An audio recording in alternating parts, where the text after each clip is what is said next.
बिस्मिल्लाहिर्रहमानिर्रहीम।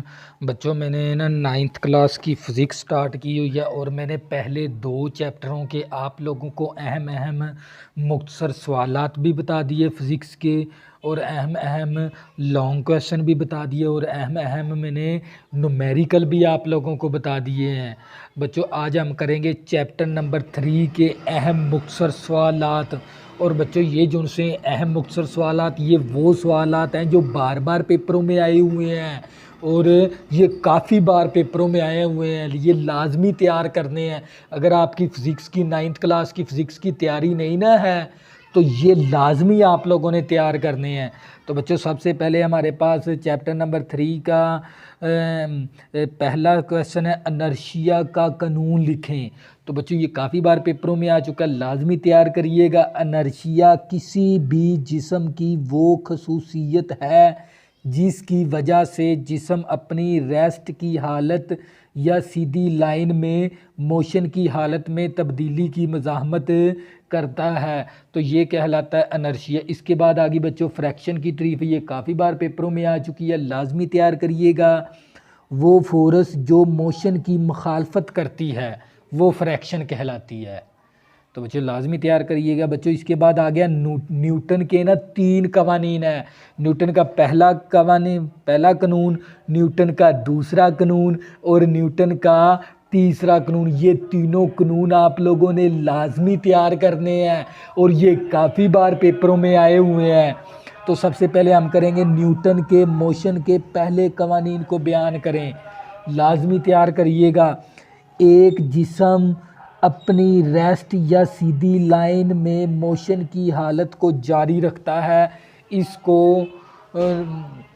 पर को नेट फोर्स अमल ना करें, और इस पर कोई नेट फोर्स अमल ना करें। यानी ये एक जिस्म अपनी रेस्ट या सीधी लाइन में मोशन की हालत को जारी रखता है।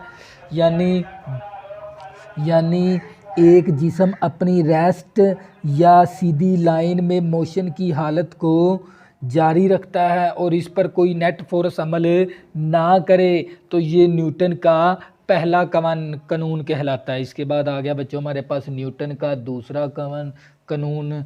ये काफ़ी बार पेपरों में आ चुका है। बच्चों, मैं जितने भी आप लोगों को ये करवा रहा हूँ ना मुख्तसर सवालात, ये काफ़ी बार पेपरों में आए हुए हैं, बार बार पेपरों में आए हुए हैं। ये लाजमी तैयार करिएगा।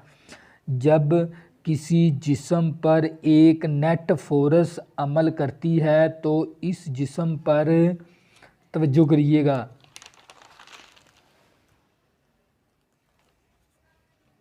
इस जिस्म पर फोर्स की सिमत में एक्सरेशन पैदा होता है। इस एक्सरेशन की मकदार जिस्म पर अमल करने वाली नेट फोर्स के डायरेक्टली प्रोपोर्शनल और इसके मास के इन्वर्सली प्रोपोर्शनल होती है। तो ये न्यूटन का दूसरा कानून कहलाता है। इसके बाद आ गया बच्चों न्यूटन का तीसरा कानून। हर एक्शन का एक रिएक्शन होता है। यानी हर एक्शन का एक रिएक्शन होता है, और रिएक्शन मकदार में मसावी लेकिन सिमत में एक दूसरे के मुखालफत होता है। तो ये हमारे पास न्यूटन का तीसरा कानून कहलाता है। इसके बाद हम मोमेंटम की तारीफ़ करें। बच्चों, ये काफ़ी बार पेपरों में आ चुकी है तारीफ़। किसी जिस्म में इसके मास और वेलोसिटी की वजह से मोशन की मकदार, यानी किसी जिस्म के अंदर किसी जिस्म का मास और वेलोसिटी की वजह से मोशन की मकदार को मोमेंटम कहते हैं, और इसका जो सा फार्मूला होता है P=mv।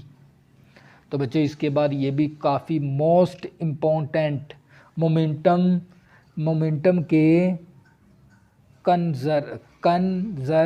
कंजर्वेशन, यानी मोमेंटम के कन्वर्जेशन का कानून। आपस में टकराने वाले दो या दो से ज़्यादा इजसाम पर मुश्तमिल आइसोलेटेड सिस्टम का मोमेंटम हमेशा कांस्टेंट होता है। तो ये बच्चों मोमेंटम का कन्वर्जेशन का कानून कहलाता है। इसके बाद बच्चों आपने ना मोस्ट इम्पोर्टेंट, काफ़ी बार पेपरों में आई हुई, मास और वज़न के 2 फ़र्क। मास, किसी जिस्म में मादे की मकदार को इस जिस्म का मास कहते हैं। और दूसरा हमारे पास है ये एक स्केलर मकदार है। ये क्या बच्चों, एक स्केलर मकदार है। इसके बाद है वज़न की, वज़न क्या है, वज़न किसी जिस्म पर अमल करने वाली ग्रेविटेशनल फोर्स होती है। यानी वज़न को हम जब भी ऊपर से ना फेंकेंगे ना तो वो नीचे की जानब जाएगा, यानी ये ग्रेविटेशनल के अंदर आ जाता है। और ये एक वेक्टर मकदार है। तो बच्चों इसके बाद आ गया आप लोगों ने लाजमी तैयार करनी है, ये सेंट्रीपिटल फोर्स की तारीफ़ करें। वो फोर्स जो किसी जिस्म को दायरे में हरकत करने पर मजबूर करे, यानी जब भी दायरे की शक्ल में जो भी फोर्स अमल करेगी वो सेंट्रीपिटल फोर्स कहलाएगी।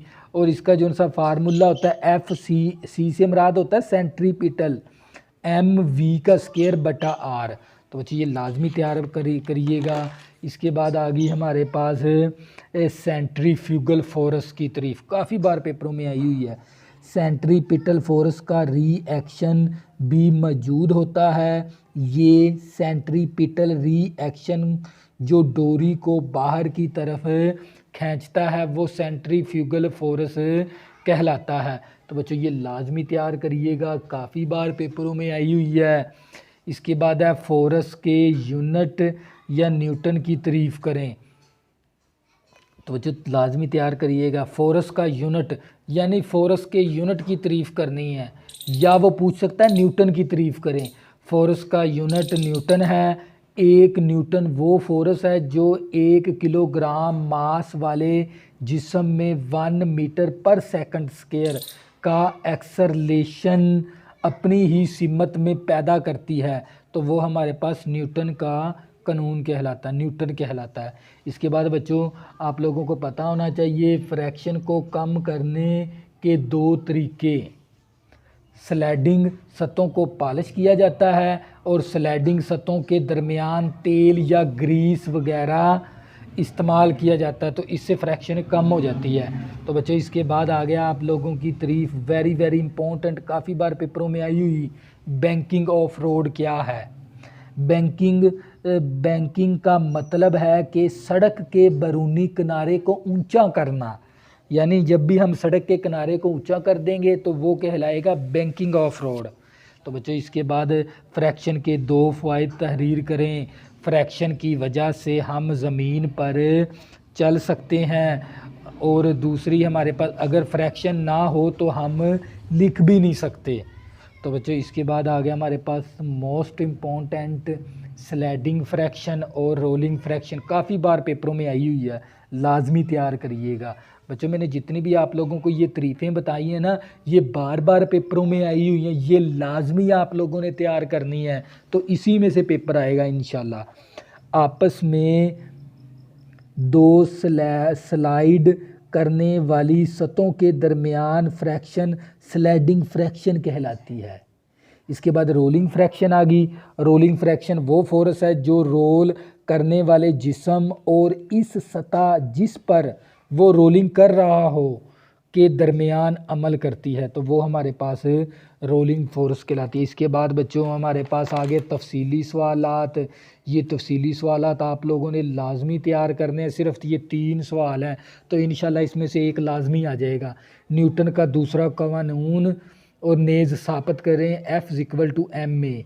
इसके बाद मोमेंटम में तब्दीली की शरह की तारीफ़ और मसावात भी अख्ज़ करें। और इसके बाद सवाल नंबर 3 है मोमेंटम के कन्वर्जेशन के कानून की तारीफ़ और इसे साबित भी करें।